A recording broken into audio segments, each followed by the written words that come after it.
Assalamualaikum warahmatullahi wabarakatuh. Selamat datang di kisah inspirasi kehidupan. Kali ini akan disajikan sebuah kisah inspiratif yang faktanya pun sudah terjadi dan semoga menjadi penguat hati Anda.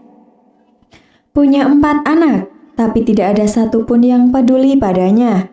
10 tahun kemudian, anaknya yang bodoh pulang membawa handuk usang. Ada seorang nenek tetangga sebelah, 10 tahun yang lalu, usianya 58 tahun.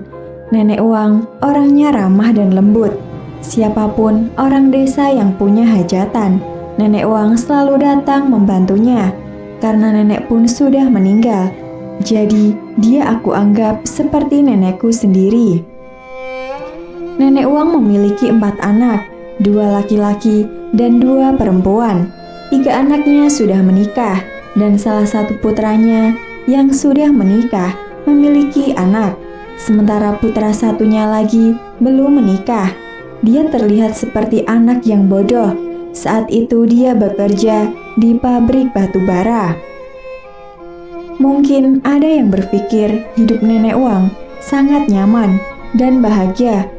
Punya banyak cucu, tapi orang-orang tidak tahu bahwa anak-anak Nenek Uang tidak ada satupun yang berbakti kepadanya. Misalnya, kedua anak perempuannya, mereka jarang pulang menjenguk Nenek Uang sejak menikah karena tinggal di kota besar dan takut dihina oleh mertua mereka. Kedua anak perempuannya itu juga melarang Nenek Uang menemui mereka di kota. Apalagi putra sulung Nenek Uang. Putra sulungnya ini menikah dengan seorang istri yang pintar, tapi sombong. Tidak hanya menghina keluarganya yang miskin, tetapi juga selalu menggerutu Nenek Uang jorok. Awalnya selalu mengirim uang untuk Nenek Uang secara rutin setiap bulan, tapi belakangan tidak lagi. Nenek Uang sadar keluarganya miskin dan tahu dengan kondisi putranya. Jadi, dia tidak bertanya apa-apa lagi. Dia menghidupi dirinya dan kedua cucu serta satu putranya yang bodoh dengan pekerjaan 9 dari penduduk desa. Dengan pekerjaan sambilan dari penduduk desa.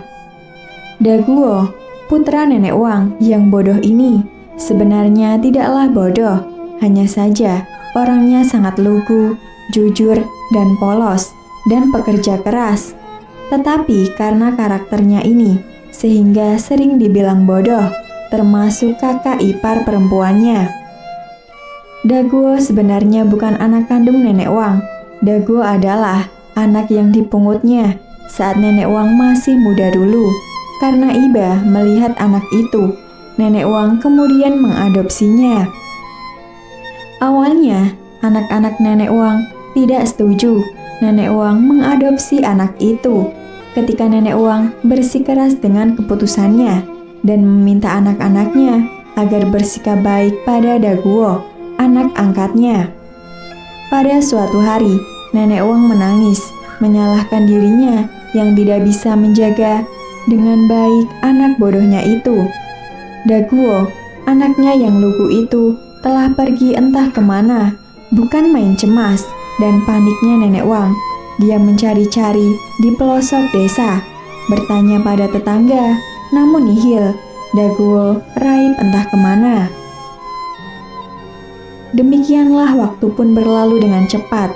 Selama 10 tahun sejak hilangnya Daguo, Nenek Uang selalu menangis setiap mengingat putranya yang lugu itu. Dia berpikir tidak akan pernah bisa lagi melihat Daguo. Hingga suatu hari, sebuah mobil sedan berhenti di depan pintu rumahnya. Kebetulan Nenek Uang ada di rumah hari itu. Ketika melihat orang yang keluar dari mobil itu, Nenek Uang pun seketika menangis. Dia mengenalinya.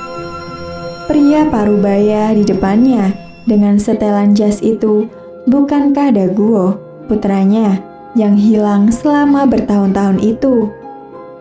Daguo berlutut di hadapan Nenek Uang dan membiarkan air mata Nenek Uang membasahi pipinya. Daguo mengambil sepotong handuk putih yang sudah usang dan Nenek Uang kembali menangis ketika melihat handuk itu.